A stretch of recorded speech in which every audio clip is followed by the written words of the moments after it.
बिस्मिल्लाहिर्रहमानिर्रहीम। Dear students, आज जो टॉपिक हम पढ़ने जा रहे हैं वो है work done by gravitational field. Work done by gravitational field में सबसे पहले हम अंडरस्टैंड करेंगे कि what is gravitational field. So the space around earth in which Earth's gravitational field या force acts is called gravitational field.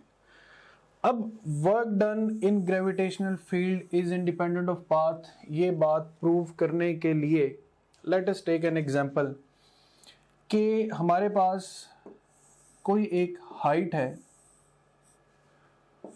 जिस height तक हमने किसी ऑब्जेक्ट को पहुंचाना है। सो ये पाथ ए से हम पाथ बी और फिर path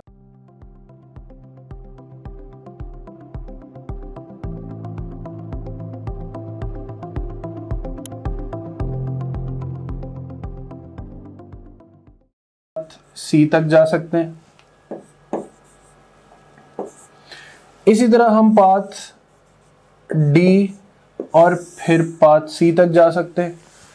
And similarly we can have a path from A to C in order to put an object at this height h. Now let us take the fact that what will be the work on path A, B and C.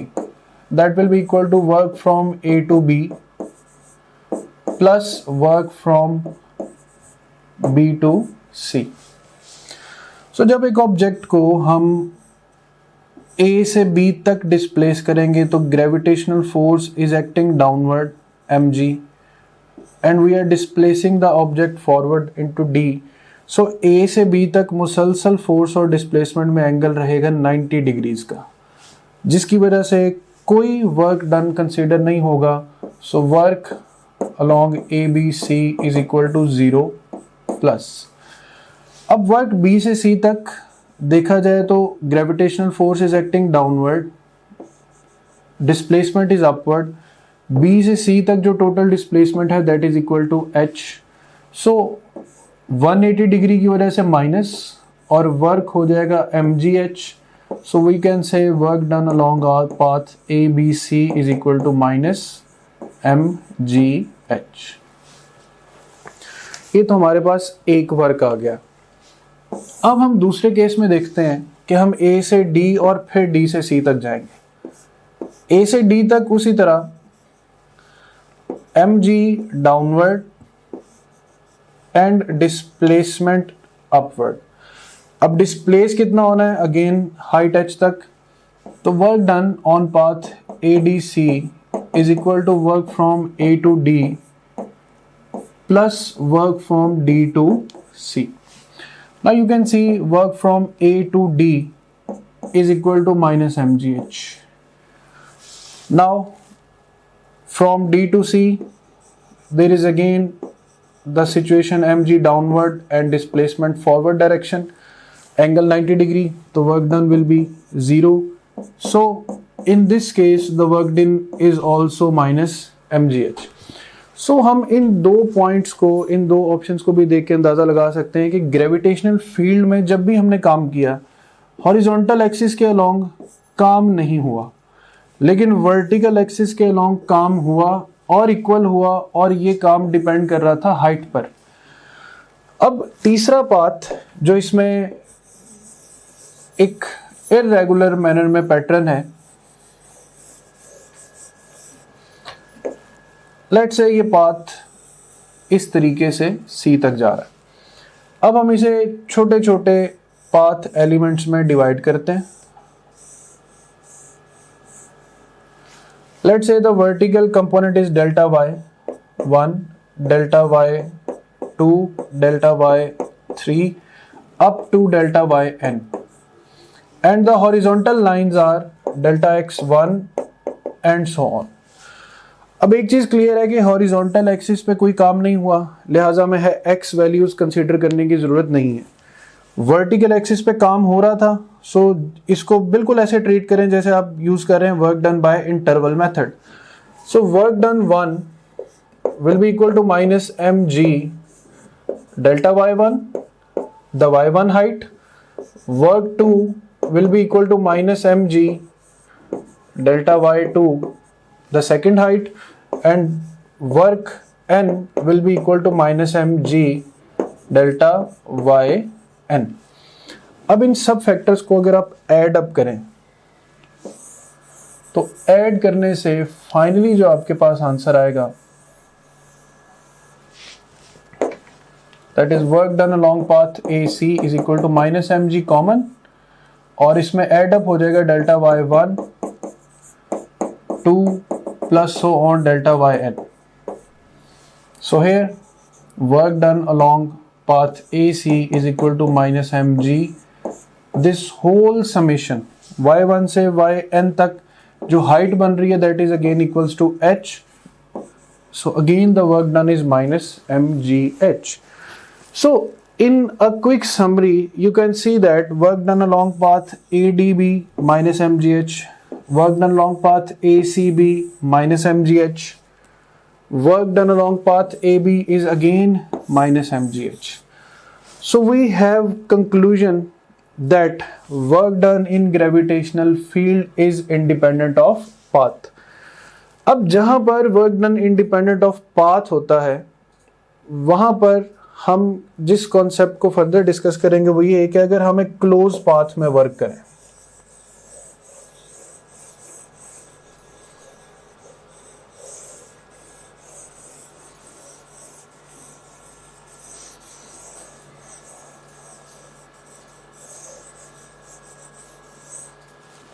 Close path में work कुछ यूं, यही path जो भी हमने imagine किया A, B, C and D.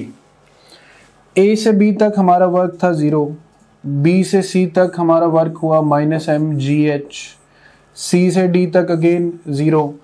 अब अगर हम D से C A की तरफ वापस आएंगे तो ग्रेविटी का साइन प्लस आएगा और हम लिखेंगे mgh.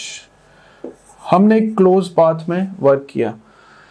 अब ये क्लोज पाथ कुछ भी हो सकता है, ये क्लोज पाथ है, एक सर्कल भी हो सकता है. सर्कल एक क्लोज पाथ है और हम पढ़ते हैं कि work done in a circular path है 0. इसी तरह ये वर्क डन एक ट्रायंगुलर पाथ भी हो सकता है, ये वर्क डन एक पॉलीगोनल पाथ भी हो सकता है. यानी जहां भी ग्रेविटेशनल फील्ड में आप क्लोज पाथ में वर्क करेंगे the work done will always be equal to 0. So here we performed work in a close path. The work done become यानी sum of all works is equal to 0. अब gravitational field के हम important points जो है उनको समझते हैं. वो ये कि ग्रेविटेशनल फील्ड में जो वर्क है वो सिर्फ हाइट डिपेंडेंट है. Greater the amount of height greater will be the work. आपने हाइट दी तो वर्क हुआ, आपने दोबारा उसे ग्राउंड पे प्लेस कर दिया तो वर्क नेगेटिव हुआ, यहाँ पे प्लस mgh. तो total work done in a close path, here it's a close path, starting और initial points are same, so total work done will be equal to 0. अब ग्रेविटेशनल फील्ड के बारे में हम क्या फैक्ट पॉइंट्स ध्यान में रखेंगे. पहली बात कि इसमें वर्क इंडिपेंडेंट ऑफ पाथ है, मतलब आपको पॉइंट A से पॉइंट B तक जाना है तो आइदर यू गो स्ट्रेट और either you take a very longer path towards B. Work only depends upon the height, it does not depend the way you take an object from point A to B. Second point, work done in a close path will be equal to 0. अब यहाँ पर हम ऐसी forces और ऐसी fields की बात करेंगे कि जो हमारे काम को एज एन एनर्जी स्टोर करते हैं. जैसे ग्रेविटी है, आप अगेंस्ट ग्रेविटी किसी चीज़ को लिफ्ट करेंगे तो एनर्जी स्टोर होगी, इसे कंजर्वेटिव फील्ड कहेंगे. आप एक चार्ज को एक नेगेटिव प्लेट के करीब से पॉजिटिव चार्ज को पुल करेंगे, खींचेंगे तो you are doing work against the electric field, here the energy will be stored. आप एक स्प्रिंग को खींचेंगे और स्प्रिंग को खींचने के बाद उसमें इलास्टिक पोटेंशियल एनर्जी रिलीज होगी,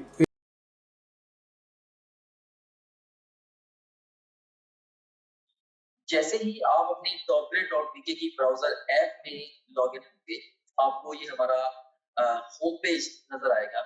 इसमें पहला जो सेक्शन है ये आपके सब्जेक्ट से रिलेटेड मटेरियल का है। सेकंड सेक्शन जो एक्स्ट्रा सपोर्ट और गाइडेंस आपको रिक्वायर्ड है ये उसके हवाले से है। थर्ड जो सेक्शन है ये डिफरेंट की स्टैटिस्टिक्स एंड ऑपरेट की, जो कि आपका हमारे पे कॉन्फिडेंस इंक्रीज करेंगे। एंड लास्ट ऑफ ऑल ये एग्जीक्यूटिव समरी है आपकी ओवरऑल प्रिपरेशन की प्रोग्रेस के हवाले से। सो सबसे पहले सेक्शन को हम एक्सप्लोर करते हैं। इसमें से आप किसी भी सब्जेक्ट पे क्लिक करें, से हमारे पास ये सब्जेक्ट्स हैं biology, physics, chemistry, English, logical reasoning. इनमें से किसी भी सब्जेक्ट पे आप क्लिक करें तो आपको उस सब्जेक्ट में उसके वीडियो लेक्चर्स, रिवीजन नोट्स और प्रैक्टिस क्वेश्चन मिले। आप वीडियो लेक्चर्स पे क्लिक करेंगे तो उस सब्जेक्ट के सारे यूनिट्स या सेक्शंस आपके सामने ओपन हो जाएंगे। आप किसी भी सेक्शन को चूज करेंगे, उस सेक्शन के सारे टॉपिक्स ओपन हो जाएंगे। इनमें से जिस मर्जी टॉपिक को आप चूज करें, आप उसके वीडियो लेक्चर्स को यहाँ से वॉच वीडियो बटन क्लिक करके देख सकते हैं, right, like this over here. मान रही सो ये वीडियो लेक्चर आपके सामने ये आ गया। अगेन टू न्यूरल पाथवे, इसमें भी एक हमारे पास अगर आप जाते हैं फास्ट रिवीजन नोट्स पे, सो जिन स्लाइड्स को यूज करके हमने वीडियो लेक्चर्स रिकॉर्ड किए हैं, अब उन्हीं स्लाइड्स को आप यहाँ से रिवाइज कर सकते हैं। देख सकते हैं आपने फास्ट रिवीजन नोट्स पे क्लिक किया, इसमें सारे के सारे सेक्शन फिर ओपन हो गए। तो यहाँ पे एक बात मैं आपको यह बताना चाहता हूँ कि जो भी सेक्शन इंपॉर्टेंट है एग्जाम के पॉइंट ऑफ व्यू से, हमने उनके साथ इंपॉर्टेंट का टैग भी लगाया हुआ है, keeping in view the previous exam friends. Anyways, तो यहाँ पे आप किसी भी सेक्शन को चूज करें। सी सेल स्ट्रक्चर एंड कॉन्सेप्ट को मैं चूज करता हूँ। इसके सारे के सारे टॉपिक्स ओपन हो गए। इनमें से किसी भी टॉपिक को आप पिक करेंगे तो आप उसकी वो स्लाइड्स देख सकते हैं जिनसे उस टॉपिक का वीडियो लेक्चर रिकॉर्ड हुआ है। तो काफी सारा टाइम जो है आपका वो सेव होगा। आपको लेक्चर नोट करने की जरूरत नहीं है, आपको बड़े बड़े नोट्स मिल रहे हैं for the fast revision, rather super fast revision of the lectures. उसके बाद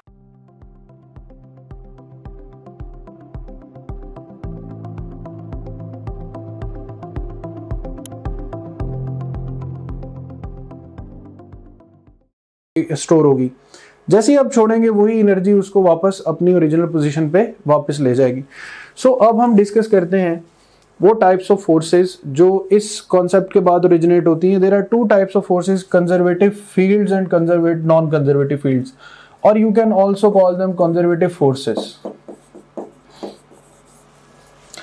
first definition of conservative field is a field in which work is independent of path, or the work done is the closed path is zero, is called conservative field. And the field in which work is not independent of path and work done in a closed path is not zero is called non-conservative field. अगर आप एक object को forward direction में लेकर गए और फिर वापस आए तो क्लोज पाथ की वजह से ये वर्क जीरो तो हो सकता है, लेकिन जो फ्रिक्शन के दौरान या फ्रिक्शनल फोर्स की वजह से जो एनर्जी लूज हुई है वो दोबारा से आप हासिल नहीं कर सकते। लिहाजा force of friction, air drag, tension, normal, propulsion, rocket forces, ये जितनी फोर्सेस हैं इनके अगेंस्ट किया हुआ काम एनर्जी की सूरत में प्रिजर्व नहीं होता, जबकि ग्रेविटी, इलेक्ट्रिक और स्प्रिंग फोर्सेस में किए हुए काम जो हैं वो प्रिजर्व हो सकते हैं। So that is the concept of conservative and non-conservative forces. Dear students, now we'll practice question about work done by gravitational field.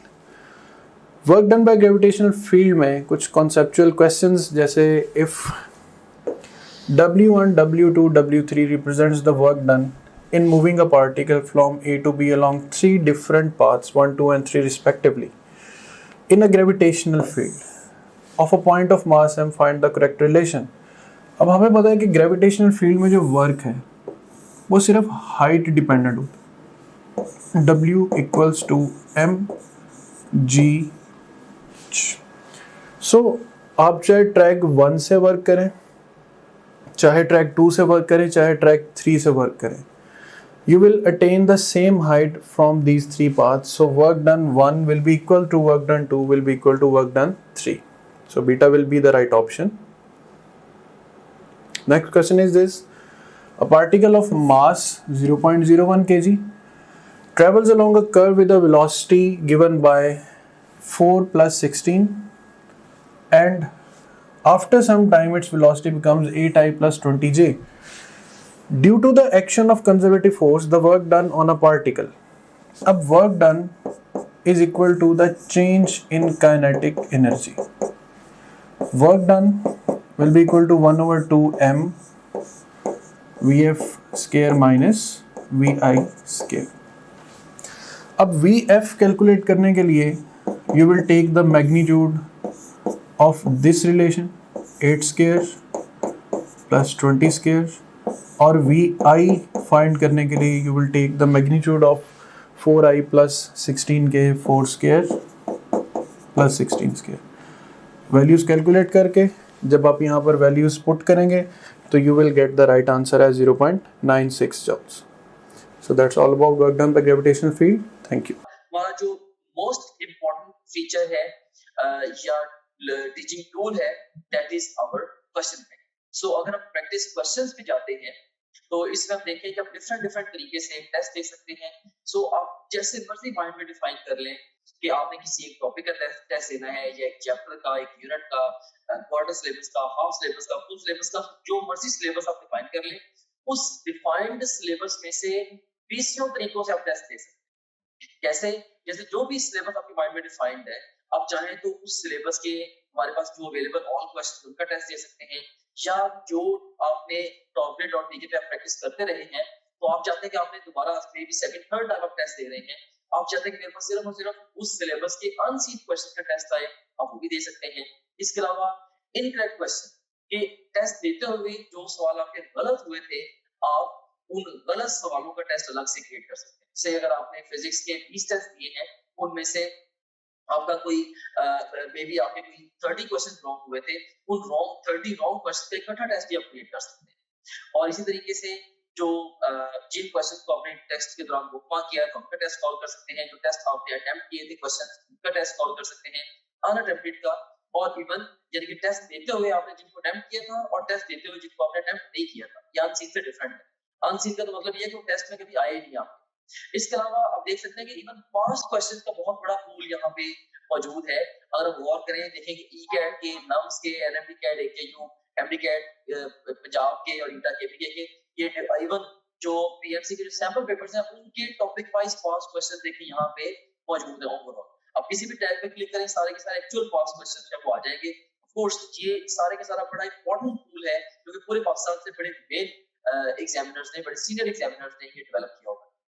Anyways, इसमें से किसी भी आप टॉपिक को चूज करें. से मैं यहाँ पे सारे टैग्स को चूज कर लेता हूँ तो हमारे पास ये सारे के सारे टॉपिक्स आ गए. इनमें से किसी एक टॉपिक को मैं चूज करूँ या एक सेक्शन को, या मैं मल्टीपल सेक्शन को चूज करूँ, तो मैं उसका टेस्ट दे सकता हूँ. से मैंने 2 सेक्शन चूज किए, इसमें से सेम है कार्बोहाइड्रेट्स और प्रोटीन्स, इनका टेस्ट देना चाहता हूँ, या ओवरऑल मैं सारे सेक्शन का टेस्ट देना चाहता हूँ वो मैं दे सकता हूँ. या मैं डिफाइन करूंगा मे बी जी मैंने 50 एमसीक्यू का टेस्ट देना है तो ये 50 एमसीक्यू का टेस्ट आपके सामने ये क्रिएट हो गया. सो ये आपके सामने आ गई है जी टेस्ट की स्क्रीन, जिसमें आप देख सकते हैं कि ये ईटा केमिकल का पास्ट क्वेश्चन है, ये स्टेटमेंट है, ये ऑप्शंस हैं. इसमें ओवरऑल ये देखिए कि इसमें अगर आपने पिक किया तो आपका ये करेक्ट आंसर भी सामने आ गया. अगर आप इसकी एक्सप्लेनेशन देखनी है तो वो भी आप देख सकते हैं. इसके अलावा ये क्वेश्चन वेरीफाइड है बाय आवर टीम, इसको अगर आप चाहें बुकमार्क कर सकते हैं. इस क्वेश्चन से रिलेटेड डिफरेंट स्टैट्स यहाँ पे आ रहे हैं वगैरह वगैरह. यहाँ से आप नेक्स्ट क्वेश्चन पे जा सकते हैं, जरूरत पड़े तो आप यहाँ से प्रीवियस क्वेश्चन पे जा सकते हैं, और फिर अल्टीमेटली जब आप चाहें आप टेस्ट को फिनिश करके इवन रिजल्ट को भी व्यू कर सकते हैं. ऑलराइट, सो इस तरह से ये टेस्ट आपने इसको रिजल्ट को व्यू कर लिया. एनीवेज, इसके बाद अब हम चलते हैं दोबारा अपने होम पेज की तरफ. सो आप किसी भी जितने भी आपका सब्जेक्ट्स हैं, बायोलॉजी, फिजिक्स, केमिस्ट्री, इंग्लिश और लॉजिकल रीजनिंग, इन सब सब्जेक्ट्स के आप वीडियो लेक्चर्स, वीडियो नोट्स और अनलिमिटेड एमसीक्यू प्रैक्टिस यहां से कर सकते हैं. जितने भी आप प्रीवियस टेस्ट जो भी टेस्ट आपने दिए होंगे, अगर आप प्रीवियस टेस्ट पे क्लिक करेंगे वो सारे टेस्ट आपके यहाँ पे आ रहे होंगे. इसके अलावा जो आपकी जो ओवरऑल प्रोग्रेस है उसकी जो डिटेल है वो सारी की सारी यहाँ पे आ रही है. डिफरेंट सब्जेक्ट में आप कैसे जा रहे हैं, डिफरेंट सब्जेक्ट्स में, डिफरेंट चैप्टर्स में और डिफरेंट टॉपिक्स में आप कैसे जा रहे हैं, वो सारी की सारी डिटेल यहाँ पे आ रही है. इसके अलावा फुल लेंथ पेपर्स हैं जो कि जस्ट लाइक रियल एग्जाम है. यहाँ से किसी भी फुल लेंथ पेपर को किसी भी टाइम पे लॉन्च कर सकते हैं अपनी तरीके शुरू में या इवन मिड सेशन में जाके नियर द एग्जाम आप इन एफएलपीस को जब चाहे आप अटेम्प्ट कर सकते हैं. उसके बाद फिर सपोर्ट मटेरियल है, इसमें इनको वीडियो रिव्यूज हैं, डिफरेंट स्टूडेंट्स हैं जिन्होंने टॉप ग्रेड से पढ़ा वो आपको गाइड कर रहे हैं हमारे सिस्टम के हवाले से भी, ओवरऑल तैयारी के हवाले से भी। आप उन बच्चों से गाइडेंस ले सकते हैं। इसके अलावा हमारे ये टेस्टिमोनियल्स हैं जो पूरे पाकिस्तान में हजारों स्टूडेंट्स हमसे पढ़ रहे हैं, वो हमारे बारे में क्या कहते हैं उसकी डिटेल यहाँ पे आप देख सकते हैं। इसके अलावा सिलेबस यहाँ पे गिवन है। अगर आप कंटेंट देखना चाह रहे हैं हमारे कोर्स का, वो सारे के सारे यहाँ पे ओवरऑल जो विजिबल है। And in addition to that study schedules बड़ा एक अहम फीचर है, अहम मॉड्यूल है। इसमें 90 डेज, 60 डेज, 30 डेज और इवन 50 डेज का एनएमटी का स्केड्यूल मौजूद है। आप अपनी नीड के अकॉर्डिंगली जिस मर्जी स्केड्यूल को फॉलो कर सकते हैं डिपेंडिंग अपॉन कि आप टाइम फ्रेम में किस जगह पे खड़े हैं। अगर आप एग्जाम, आपका एक महीने के बाद एग्जाम है, ऑफ कोर्स आप 30 डेज वाला प्लान फॉलो करेंगे। अगर आपके एग्जाम में 2 हफ्ते रहते हैं तो आप 15 दिन वाला प्लान फॉलो करेंगे एंड सो ऑन।